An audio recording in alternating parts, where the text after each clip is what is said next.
Hey everybody, Kevin at Woodcraft here, exploring our lineup of Alumilite resins and accessories. I know when it comes to resin, the amount of choices can be very daunting, so hopefully this video clears up some confusion and gets you on your way to making some beautiful resin and wood art. We're going to cover the different options we have available, how to use them, and what to use them for. The basic principle behind two-part resins is you mix the parts together. They have an exothermic reaction, which means they create heat, and they cure to form a hard plastic. The faster that cure time, the more heat you're going to have. That's going to come into play later when we talk about which product to use for which applications. We'll start with the amazing Clearcast. This is a two-part epoxy resin, so it's a little bit more forgiving than, say, a urethane resin like the Clear Slow. This means you can mix it 1-to-1 by volume instead of weight, so you don't need a scale. And it cures overnight, which allows any bubbles that are inside to escape by themselves, so you also don't need a pressure pot. This makes it a great choice for beginners. It's got a working time of 45 minutes to an hour, so you've got plenty of time to make sure it's mixed well and you've got the color that you want. It hardens in 18 to 24 hours, and you've got a full cure in 72 hours. Amazing Clearcast is ideal for pours that are about 3/8 of an inch thick, so they're ideal for sign making or surface coatings like tabletops and bar tops. Next, we've got Amazing Deep Pour. This is still an epoxy resin, so you can still mix by volume, but this has a ratio of 2 parts A to 1 part B.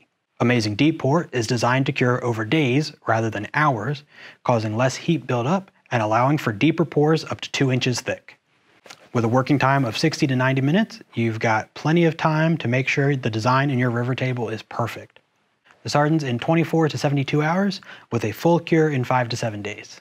Obviously, this is the perfect choice for your river tables, but it can also be used to create bowl blanks and deep encapsulations, and is also a great choice for handle blanks and pen blanks if you don't have a pressure pot. Now we're on to the Alumilite Clear Slow. This is a urethane casting resin rather than an epoxy casting resin, so it's a little bit harder to use. I don't want to scare you off, but you just need to be more precise. So we're going to mix this one 1-to-1 by weight, so make sure you break out that scale.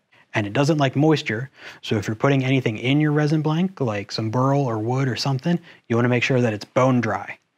This is crystal clear, super hard, and polishes up beautifully, so it's perfect for your pen blanks, your handle blanks, or whatever you want to make, as long as you can stick it in a pressure pot. This has a working time of 12 minutes, and it'll harden in 2 to 4 hours, so it doesn't have time for all those bubbles to escape by themselves.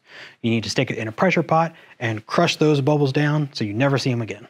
The Amazing Mold Putty is a fantastic way to make your own custom silicone mold. It's a super simple, easy to use 2-part mix that cures to a flexible rubber mold in less than 20 minutes. Maybe you're trying to match some trim or molding and you can't quite get the profile right. You can make a copy of your existing molding and make a resin version of that, and if it's going to be painted, no one will ever know the difference. It's great for making copies of intricate shapes or textures. And it is FDA compliant, so you could even use it for, say, chocolate or something. Alumilite also has a wide range of liquid dyes and powdered pigments that can be used with any of their resins to create the custom look that you want. They have translucent and opaque liquid dyes that will add color to your resin, but not any of that shimmery effect that you've probably seen. To get that, you'll want some of their pearl powders. They also have some colored glitters that will add some sparkles, but not tint the whole batch like your pearl powders will. There's a ton of stuff that you can do with this resin, and every day I get on Instagram and see someone doing something new that I hadn't thought of before. So give it a shot, play with it, see what you come up with. Just because I didn't mention something in this video doesn't mean it wouldn't work for that. Like I said, the Amazing Clearcast is really for thin surface coatings, but I've used it to successfully make a pen blank before. So head over to your local woodcraft store, pick up some Alumilite, and see what you can come up with.